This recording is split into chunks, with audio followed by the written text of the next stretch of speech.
So it's the final game of the season today, and we could still move around in the table quite a bit actually, which will definitely affect how much prize money we get at the end of the season, which then in turn could affect who we can buy in summer.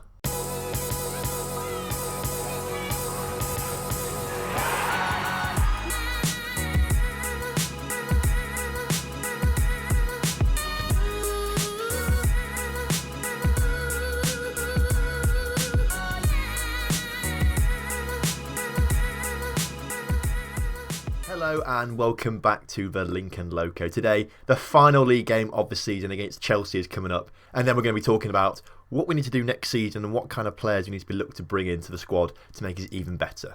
Since you were last here, we only played 2 games. We drew 0-0 with Manchester United, a pretty decent game there. Our forwards didn't play very well, but our midfield and defence played really well to keep them out. But it was a bit more even than the cup final where Man United dominated us. But unfortunately, we couldn't overcome them again. So 2 draws and a loss to them this season is much better than last season. And of course, Man United runaway champions. So 2 draws in the league against them are pretty good going. We then played against Brighton and Anton Perrier got a brace before Ed Francis scored an own goal. Ed Francis used to play for us when we played in the Championship. Came on loan for the second half of the season, was okay-ish. So at least he's repaid the favour though. You know, we let him play for our club and he's repaid it by scoring an own goal there to make sure we get the 3 points against Brighton. Youngster Jack Ryan came on to make his debut in that game because both right backs, Jan Valery and Liam Cole, who's like the backup really, are both injured. So this guy from the under-18s came in and actually he's not too bad actually. Suited to League 2 football, so he's actually pretty alright. But he's the only other right back we actually had. And at 16 years old, he made his Premier League debut, so a good day for him.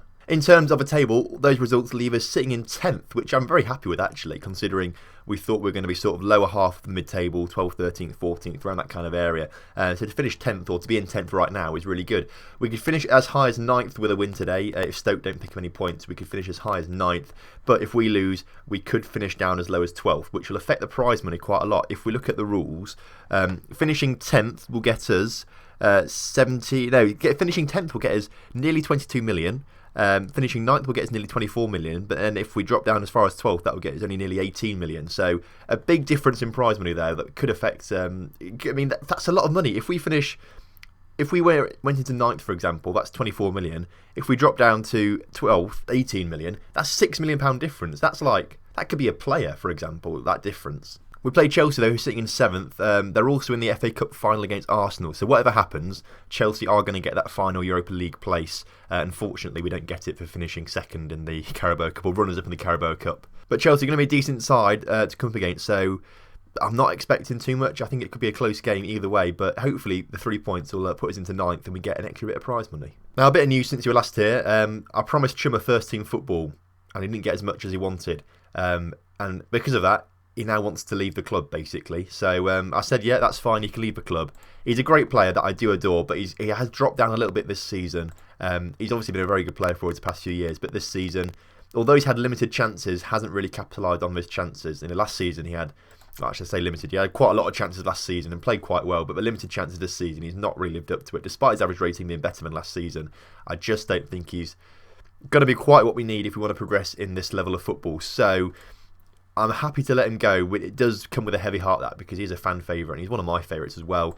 Valued at 17 million though, so if someone wants to offer me 17 million, I'm happy to do that. Leon came in straight away and offered 17 million, but it's only initial 11 million. We actually, initial 8.75, rising by 2.3 over instalments over 6 months to 11 million. And then we only get extra money if they play games and score goals and things like that. And we have to pay money per week. And I don't think that's a good offer. So I'm going to reject that offer from Leon. And instead, I'm going to click on Chummer and we're going to go to offer to clubs and offer him out for... We'll start at 20 million. See if clubs come in for that. 20 million, let's offer him. Tactics for today's game then. We're going back to that usual 4-1-2-3 formation just because I'm quite comfortable with that, and especially against Chelsea, the better side. It's probably the best way to go. So Reynolds starts in goal. A back forward, Masimovic, Kobayashi Williams and Ryan, who comes in, that 16-year-old. Declan Rice in that CDM ahead of Perrier and Diaz because Jalapeno is injured. Jalapeno and Hammer Time both called up to the German national side for the European Championships this summer. However, Jalapeno, every time he gets called up to the German squad, somehow gets an injury that rules him out of it. So every time he gets called up, he gets an injury, which is a bit annoying. So that's a bit unlucky. Yu and Lukasic start on the wings. Lukasic has made 1 cap for Poland, but I don't think he's been called up to he's made 2 caps for Poland now, but he's not been called up to the national squad. Yu has been called up to the England squad, though, for the championships. And then we're going to start Facundo Vieira up front, because he needs to get a bit of game time playing, and Hammer Time is good. He scored 20 goals this season. Brad Yu on 29 assists this season. One more will get into 30, and that would be absolutely amazing. So kickoff is upon us for the final time this season, and although we do want to win today's game because of the prize money and things like that, we're going to take a little bit more of a focus on the team and what's going to happen. So we'll start in goal with Nicky Reynolds, the goalkeeper we brought in over summer, young guy coming in with lots of potential, hasn't developed quite as quickly as I wanted him to, and although he's sitting positive goal difference and he's played well this season, I do feel like if an opportunity arises for us to get a better goalkeeper in over summer, I'm going to do that. Of course, he will develop quite nicely, as he just lets a goal in there by negligence, really. He got his hands to it, pushing the back of a net, puts us down to 11th in the table, so that's not actually that good right now. As I was saying, though, if we get someone better in, and that's great, but I'm not going to be too worried if we don't get anyone else in, because Draxler came pretty close there. Because he will develop nicely and he will become a good goalkeeper. It just takes a bit more time than I thought it was going to take. We mentioned briefly last time, right back, Jan Valery he's not developed how we wanted him to. He's not cut out for this level. So right back is going to be a priority this season, or this transfer window rather. Centre backs, I'm relatively happy with, but I'd like to get definitely one really good guy in, and possibly another really good guy in to come in and sort of support Rashawn Williams. Kobayashi is good. He has got that potential to become a really, really good player, but he's not quite developed quite as quickly as I wanted him to. That's a bit of a theme so far this season. So if we get 2 really good ones in, we'll try and get on loan somewhere else in the Premier League. As Yeo, can't capitalise on that Facundo Vieira cross. Facundo Vieira did fantastically well there to get at the pitch, but he didn't quite work out for us there. So yeah, probably more centre-backs coming in over summer. That's probably going to be a priority. Defence is probably the priority, I think, over summer. Masevic, the left-back, of course, we know all about him. He's fantastic. We love him to bits. He's really, really good. So maybe only a backup player to come in there. I'm not too worried about the left-back position, but a little bit of backup would be quite nice. As Yeo tries to get his 30th assist of the season. He hasn't quite... Oh, we've hit the post. I thought Facundo Vieira was tapping that in the back of the net, but he's not. He hit the post. And how many times are we going to come close to this? We dropped down to 12th now in the table. And I mean, what we said before this episode, the amount of prize money we lose from finishing 9th to 12th is huge. So we do need to pick up the points here today now, as it's not looking great for us. Masevic coming forward now with the ball through to Yeo. Yeo out to Facundo Vieira. We've not retained possession, unfortunately, but we say that we have retained possession. Masevic now with a chance to get a cross into the area. He does put it in, out towards Lukasic. Yeo. We finally got it in the back of the net. I don't think Lukasic won his header, but it went straight back across the area onto Yeo. Yeo scores it. It puts us 1-1 again and puts us into 11th. But we do need to grab a goal. If we grab a goal, we go on to 10 goal difference, which puts us into 9th, because we'll get 2 extra points, obviously, and Swansea will be above them in goal difference. So second half, I want to see a better performance from the boys. Right, as the second half starts then, we'll move on to that midfield as well that we want to talk about. Central midfield with Perrier and it's Jalapeno there usually. Very happy with them both. They're really, really solid players. They're probably the best 2 players in the side, actually, so I'm happy to keep them. They've played really well this season. Maybe get some more higher quality backups in, or players as good as them to sort of try and compete in that level, but I'm happy with my midfield, so no changes there. The man who's taken the free kick, Yeo, we've only gone and scored from it as well. Fantastic. Timothy Fosu-Mensah puts it in his own net from an Anton Perrier shot, but the man who took the free kick, Brad Yeo, gets his assist as well, which is, in fact, what? Why has he been given the goal? He's been given the goal there. He took the free kick, which Perrier then had a shot from, went in the back of the net, was called an own goal, and I'm lying to you because he scored early on as well. What am I doing? I was genuinely very confused there, thinking he scored that goal, but he hadn't, obviously. He's got that assist over 30 assists now. As he takes the corner, though, it's cleared away. And now we do have a chance to try and talk about him. Brad Yu, on loan, absolute wonderkid. Won European Golden Boy.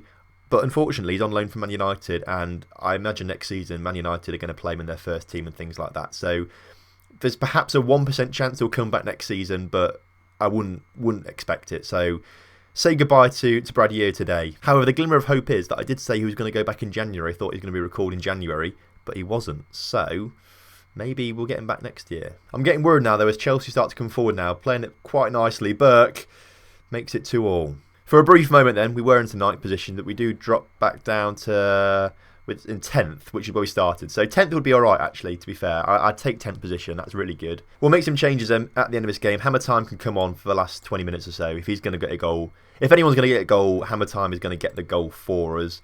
I reckon we bring Matondo on for Lacasic, who hasn't played too well. Lacasic is a player that could be replaced next season. We'll talk about him as well. We mentioned last episode that his development has been stunted a little bit and he's not quite as good as he thought he was going to be. So Lacasic, there could be a new right winger coming in next season, depending on what formations we play. We'll also bring on Mason Mount for Perrier as that box-to-box midfielder, just see if he makes any difference in the second half. Chelsea now, with another chance to come forward now. Patrick Schick on the ball. Plays to Diawara, who makes it out to Rika, and they're just toying with us now, Chelsea. They're bringing the ball forward. They're doing some nice things. Montoya's opened up for them, and Schick puts it wide somehow. He had to get it on target. That was probably in the back of a net, but luckily for us, it didn't happen. And then, of course, we have to look up front as well. We've got Hammer Time. We've got Facundo Vieira. I'm happy with them. I would like to get someone else in, especially if Trimmer leaves, so we have at least 3 strikers next season, and ideally probably a decent target man. I've got a few in mind that I'd like to sign, actually, that we tried to sign actually last summer before we got Facundo Vieira. So if those players become available again, we'll probably look to try and sign them. But, you know, we'll have to see what happens over transfer window, really, in the summer. So that's kind of what I'm thinking. Defence is the main improvement we need to get in.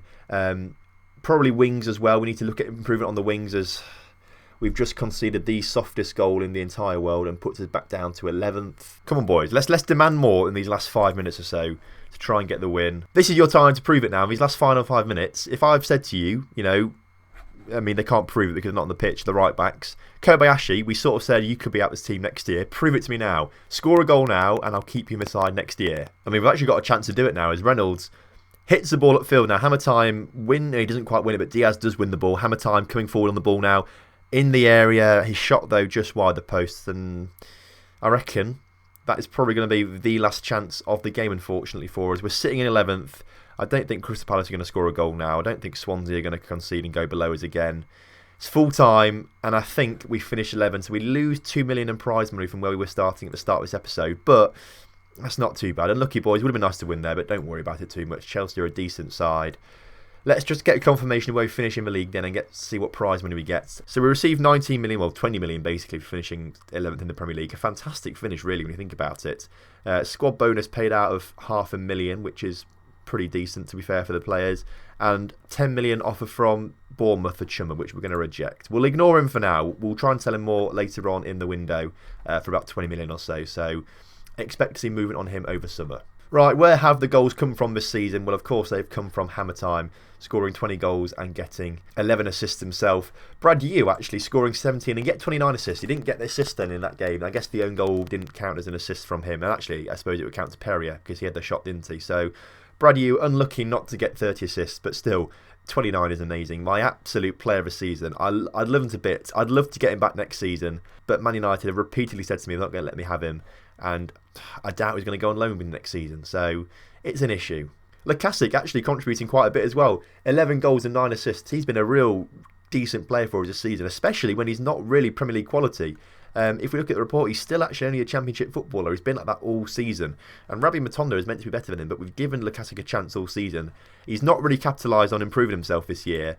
And as we can see from his reports, he's actually moved back to 4.5 stars. So it's difficult because sometimes I say 4 stars, sometimes I say 5 stars, sometimes I say 4.5. It's a little bit difficult, but hopefully he will progress over summer and next season as well. He's only 18 years old still, so he's still got a lot of time to get improved and things like that. But I just want to see that improvement. I don't want to think. I feel like we may have put too much pressure on him. I think he may have heard us, and the pressure's getting to him now. We said he's going to be the best player in the world, and I think he's heard that and thought, oh God, am I actually going to be the best player in the world? And now he's suffering because of that. I mean, it makes me sad as well because Chummer's got 9 goals, but we're looking to sell him. He's played really well this season when he has played with 12 starts, 16 from the bench. He has played really well, so I'm a bit upset about that actually, but you know, we have to deal with it. Obviously, we've already looked at assists as well. We'll sort it by assists now as well. Yu, Hammer Time and Lacasic we've already spoken about. Dale getting 6 actually from 9 starts, 9 subs. That's pretty decent to be fair, considering he's not really played too much. Chummer, of course, up there as well. Diaz getting a few, but other than that, it's just you and Hammer Time and Lacasic getting the assists basically. No one else really contributing too much, which is a little bit worrying.